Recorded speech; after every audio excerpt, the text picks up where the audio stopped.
wherever God has you at the moment, you're meant to be effective to people around you that you come in contact with.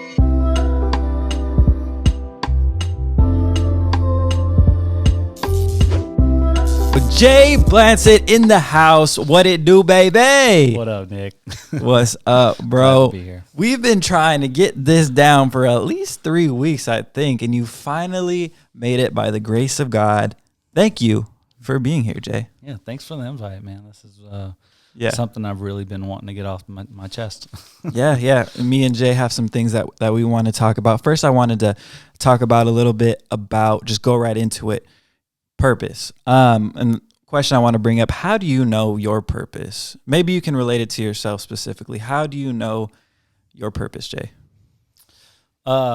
Specifically in this side of things, I grew up and I had pretty much nobody looking after me as we grew up. My mom was always busy. Didn't grow up with a father. Yeah. And I always asked God about that, saying, why didn't I have a father at the house? You could show me what it is to look like a father, a dad, how a son should act with his father. And I didn't really have that at home. One of the things that continued to come through as I'm getting older was that I was steadily going to church. I didn't take Jesus seriously until I was about 19. So I had years before that of men in the church standing up and saying, Jay, you have purpose. There's something about you, no matter what your home life looks like, that you are going to do something big. Yeah. And I remember hearing that ever since I was really young, but not having the idea of it yet. And trying to figure out, okay, what's this big thing? Is it just going to land on my lap, or do I have to go out there and search for it? So let's say this. Yeah. So all that said, how did you find your purpose? Really funny how that works out, because I feel that men in their comfort zone is a disservice to the younger generation. What I had was my friend Chris. He became my friend, then my youth pastor when I was a teenager, and then as I'm leading into young adulthood, he just became one of my best friends, and I moved on in the church, growing up, getting into young adults, but still having him in my life, which meant a lot because he poured into me. What was really cool was he already had a family. He had 3 kids when we met, and 4 when I moved out here to California. What was really cool about that was he taught me a lot of things throughout the whole time period where we were elbow to elbow, so that when I felt God telling me to go out to California, I didn't really understand why in the beginning. And so I took a step of faith. I said, God, what do you want me to do? He said, move to California. Yeah. I moved out here, and it didn't take me too long, but I found a good church. And within not even a couple months, I heard about Myanmar. Yeah. Within a couple of years of that, I took my first trip to Myanmar. And what I seen in Myanmar was these people, these leaders, these kids out there that were really searching for a father, and I knew who he was, and it was Jesus. Yeah. I had to find him for myself so I could be able to share. So when I first went out there, I was like, okay, God, it's a mission trip. I get to hang out with people, get to know them. And I didn't try to overthink about why I was there, but I knew in my heart that I was there for a reason. Right. So first year, I was like, okay, well, that was pretty cool. I come back, and the second year I come back, and I'm like, okay, God, what am I supposed to learn? Like, this is my second year. What do you want me to do? And then I got some things down, and I was like, all right, God, I'm gonna keep trusting in you and keep going. And I really want to learn why Myanmar is getting so planted heavily in my heart. And the third time I went, I remember coming back. I was on the plane, and I'm like, God, wow, that was an amazing moment I had in Myanmar this time. Like, what am I supposed to get this time that I didn't get the other times? And God simply put it on my heart and said, what Chris was for you growing up, Yeah. I want you to be for my people in Myanmar. Yeah. And I was like, what was that? And it came to me, I want you to be a direct representation of what Jesus was in your life and show them that they are meant for greatness too. Yeah. No matter where they started their life, no matter where they feel like they're at right now, they have purpose and they're meant for greatness for the kingdom. Right. So you feel like a lot of your purpose has to do, or you feel like you found that purpose kind of when you went on that mission trip to Myanmar and you experienced the kids and you got to talk to them and see what the stuff that they were doing and going through. If you could, I guess you kind of did, but if you could put it in a more general perspective for people that are even here and not specifically like in Myanmar, but people that are here in the United States where we are, generalize like in a sentence or two, what your purpose is, not specific to Myanmar, if you could. Yeah. So putting it in simplest terms. Yeah. Wherever God has you at the moment, you're meant to be effective to people around you that you come in contact with. Don't walk by people and be quiet about what Jesus has done in your life. Mm-hmm. If you feel the unction, the tug on your heart to reach out and just say something, the simplest words can change a person's life forever. Come on. That's good. That's dope, bro. Yeah, dude. I dig that. But now back to Myanmar. Something that we definitely wanted to talk about, something that I know that you've been definitely wanting to talk about. And if you know Jay, you know that he lives, breathes, eats Myanmar. And he's always making sure people know that. So a lot of your purpose has to do with Myanmar. Do you feel like this is your purpose, your calling for your life, like for the entirety of your life? Or do you feel like it's for a period of time, a season? Explain that. I've been through many things in life. And one thing that I guess kind of put towards anything that I'm doing is, God, allow me to keep doing this until you say I'm done. Yeah. And I haven't got that yet.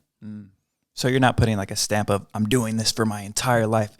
You're just saying, I'm doing this until God tells me otherwise. Until otherwise, yep. That is awesome, bro. I can definitely relate to that. I can definitely relate to that calling. So you've been to Myanmar. How much time would you say collectively have you spent in Myanmar? Collectively about 2 months. 2 months total? Yes, because my last time in Myanmar, I spent a month. Mm-hmm. And it was actually a very awesome trip. I told myself that, Jay, do what God wants you to do, and do it to your utmost, in a way of like, don't fear what man could do to you, because I had to tell my boss that I was quitting. Yeah. That was one of my fears. It's a big step out in faith. Right. Yeah. Because my security is how well I could work or do things for others. And I feel my values in that. Mm-hmm. And I felt God saying, if you value me, you'll take the step of faith and leave when I tell you. Right. And I was like, oh, man. So I had 6 months to prepare. And I told my boss 6 months out, I said, look, at this date, I'm leaving, and I don't know when I'm coming back. Mm-hmm. I didn't know what that was going to look like until a couple of days before I left, and then we narrowed it down to 30 days. Stayed there 31, but it was a great time. The key for this last trip was not just to hear the kids' stories, but hear leader stories of where I'm going. Because it's been amazing, because these people that help out these kids have been the kids before. That's how long this thing has been going on. And a lot of these leaders have gone off to college, have gone and done things, and they could go out and make and live the American dream. The thoughts of like, I could have a house. I don't have to be in this country. I could go out and do my own thing. Yeah. But the one commonality out of all of it, when I've talked to some of these leaders, is God told me that this is where he wants me to be, and I didn't second guess it. That's awesome. Yeah. That's dope. Could you share maybe a quick inspirational story of something that you experienced there, a story where you were like maybe taken back and be like, wow, or maybe a realization, an epiphany, if you wanted to say that word, of something that happened in Myanmar? Go ahead.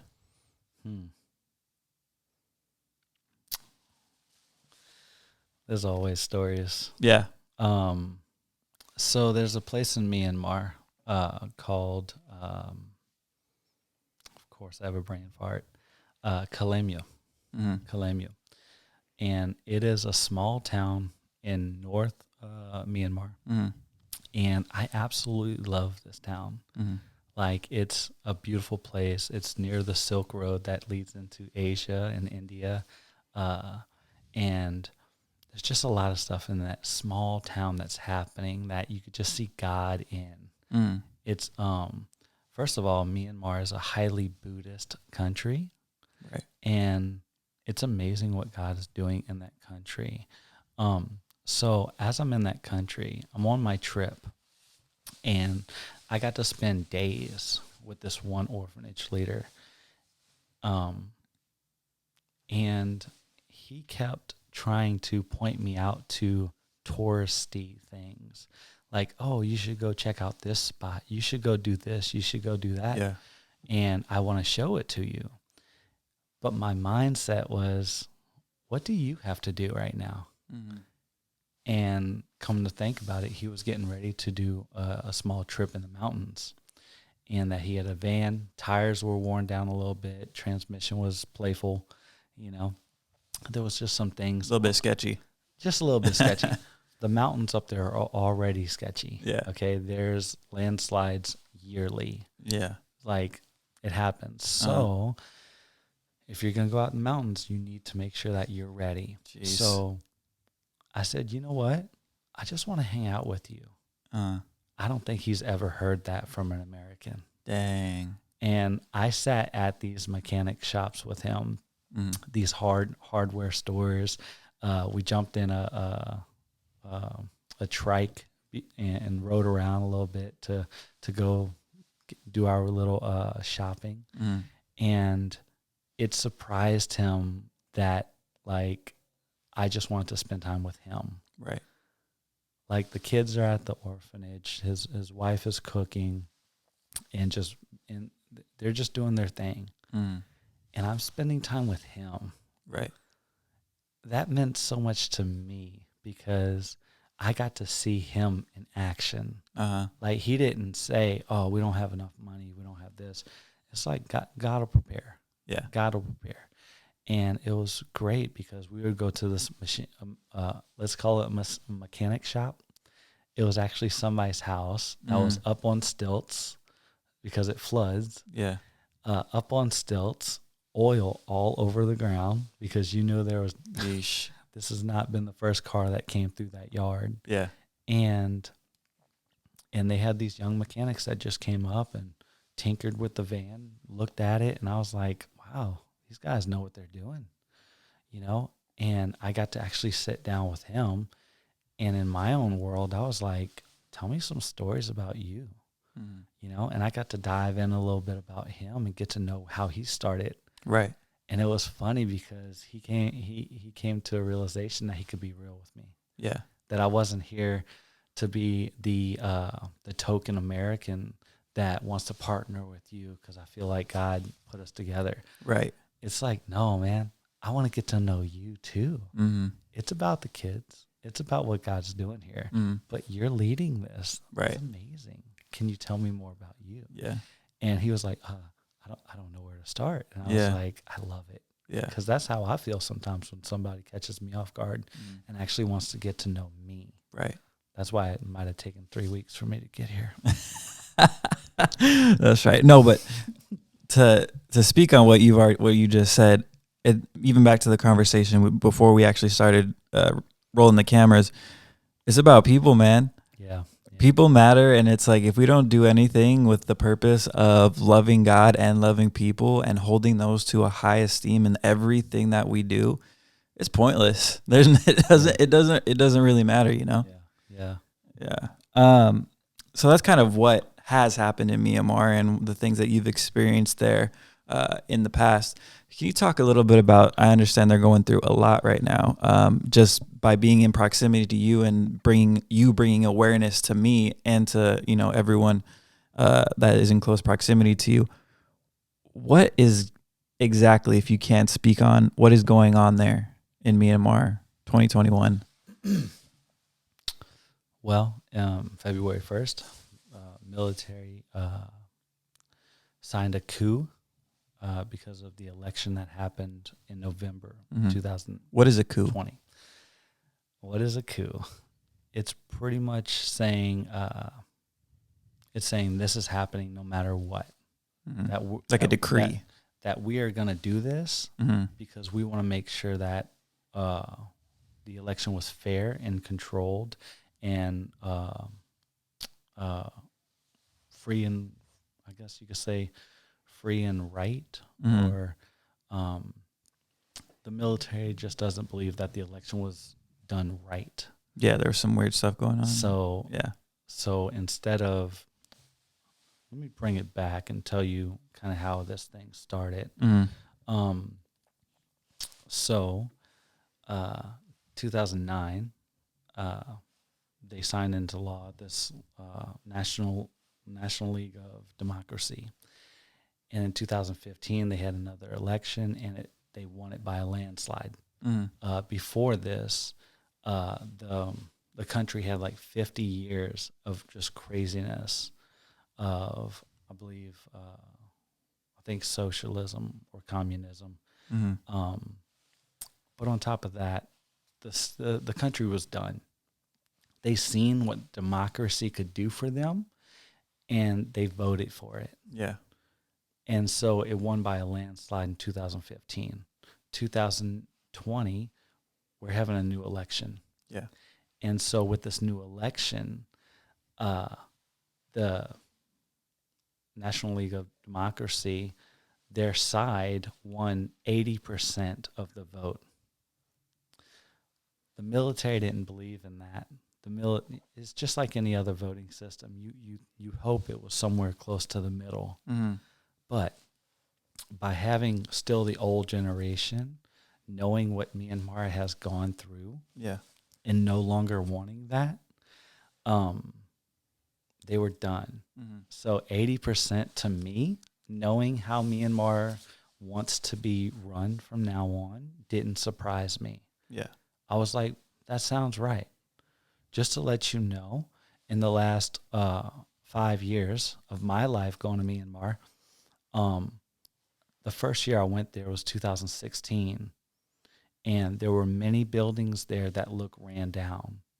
It used to be part of the British colonies. It used to just a lot of old ran down buildings, nothing new, nothing really, not even new paint in a way. A lot of things looked old and stagnant.